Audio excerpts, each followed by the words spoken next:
अस्सलाम वालेकुम नाज़रीन, आप देख रहे हैं ज़ी एच एंटरटेनमेंट। मैं हूं ज़हीर अहमद। नाज़रीन, एक इवेंट होने जा रहा है, उसमें आप किन किन शख्सियात से मिल सकते हैं वो आपको बताएंगे, और थोड़ी सी बात हम वेब सीरीज़ हीरा मंडी के हवाले से करेंगे, और दो अहम शख्सियात जो मियाँ बीवी भी थे, रानी साहिबा और हसन तारक, डायरेक्टर और एक्ट्रेस, उसके हवाले से भी बात करेंगे, और एक टॉपिक के ऊपर और भी बात करनी है।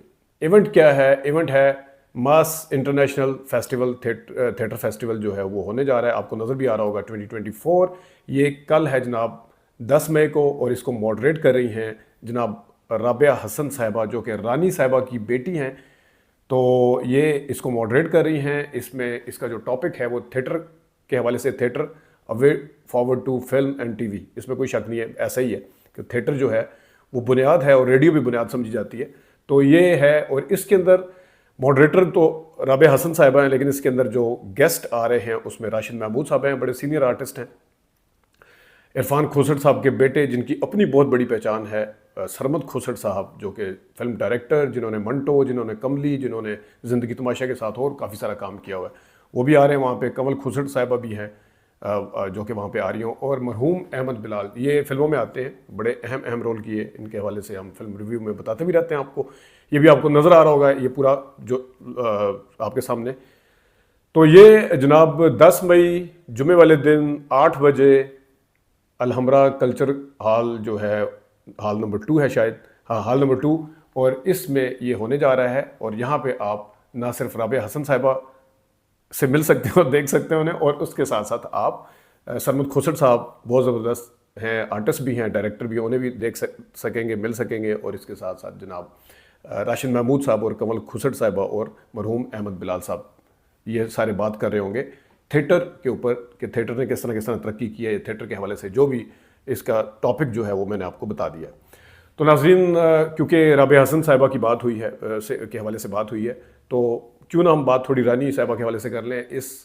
इसी महीने उनकी बरसी भी है, और जिस तरह शबनम साहिबा को अभी अवार्ड मिला है, सदारती अवार्ड मिला है, रानी साहिबा हमारे मुल्क की बिलाशुबा बहुत बड़ी अदाकारा है, इसमें कोई शक नहीं है।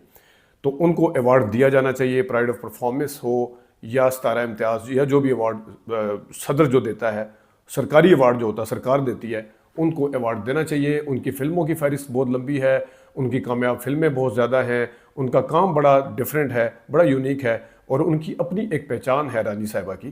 तो ये लाजमी मिलना चाहिए। और उसके साथ साथ बल्कि हम पहले भी मैं कर चुका हूँ, अल्ताफ़ हुसैन साहब हमारे बड़े मायानाज़ डायरेक्टर है। मैंने बताया था 5 फिल्में इंडिया वालों ने जिस तरह फोटो स्टेट छापते हैं, इस तरह छापी उनकी 80 की दहाई की फिल्में, जिसमें साला साहब भी थी और धी रानी वगैरह भी थी।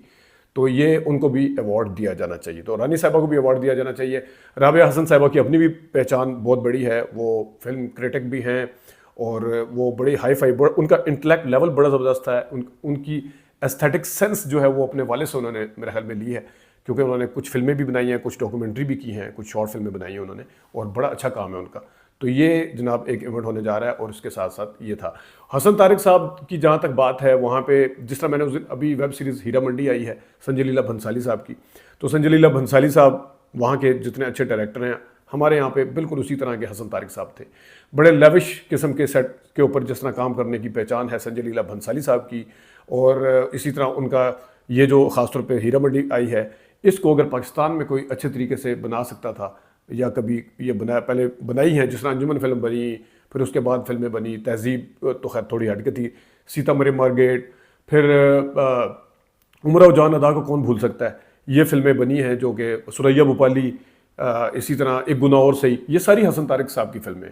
पाकिस्तान के अंदर कहा जाता है, जिस तरह कहा जाता है कि मुग़ल आज़म अगर कोई बंदा बना सकता था, वो क्योंकि बड़े बड़े सेट लगा के, बड़े प्लान तरीके से, बड़े अच्छे तरीके से जो काम करते थे हसन तारिक साहब, वो उनकी पहचान थी। तो मुग़ल आज़म अगर पाकिस्तान में बनती, ये हम पहले भी बात कर चुके हैं, तो वो मेरे ख्याल में सिर्फ हसन तारिक साहब बना सकते थे। इसी तरह हीरा मंडी अगर पाकिस्तान में बनती और अगर वो ज़िंदा होते, तो हीरा मंडी पाकिस्तान में कोई बना सकता था, जिस तरह वहाँ पे संजय लीला भंसाली साहब। मुझे देख के वो याद है, मैंने हीरा मंडी के रिव्यू में आपको बताया भी था कि जहाँ पे मुझे मनीषा कोइराला की डायलॉग डिलीवरी देख के उमराव जान अदा वाली उमराव याद आई, रानी साहिबा उसी तरह बिल्कुल एग्जैक्ट मैंने उसमें आपको बताया भी था कि किस तरह वो सांस को छोड़ती थी डायलॉग अदा करते हुए, किस तरह एक सरगोशी वाले अंदाज में भी वो डायलॉग करती थी, और एक अंदाज होता था उनका अपना।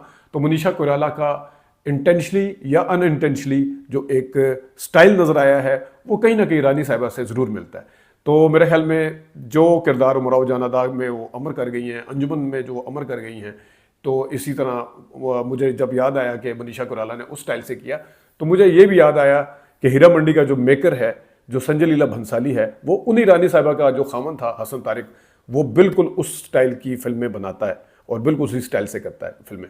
तो ये एक इवेंट है, इसके ऊपर जो हमने आपको बताया लाजमी जाइएगा। 2-3 इश्यूज़ के ऊपर बाद में बात करेंगे, एक इवेंट के बारे में और भी बताएंगे आपको, और बाद में कुछ अहम बातें अगली किसी वीडियो में करेंगे। अपना ख्याल रखिएगा, अभी तक के लिए इतनी इजाज़त दीजिए, अल्लाह हाफ़िज़।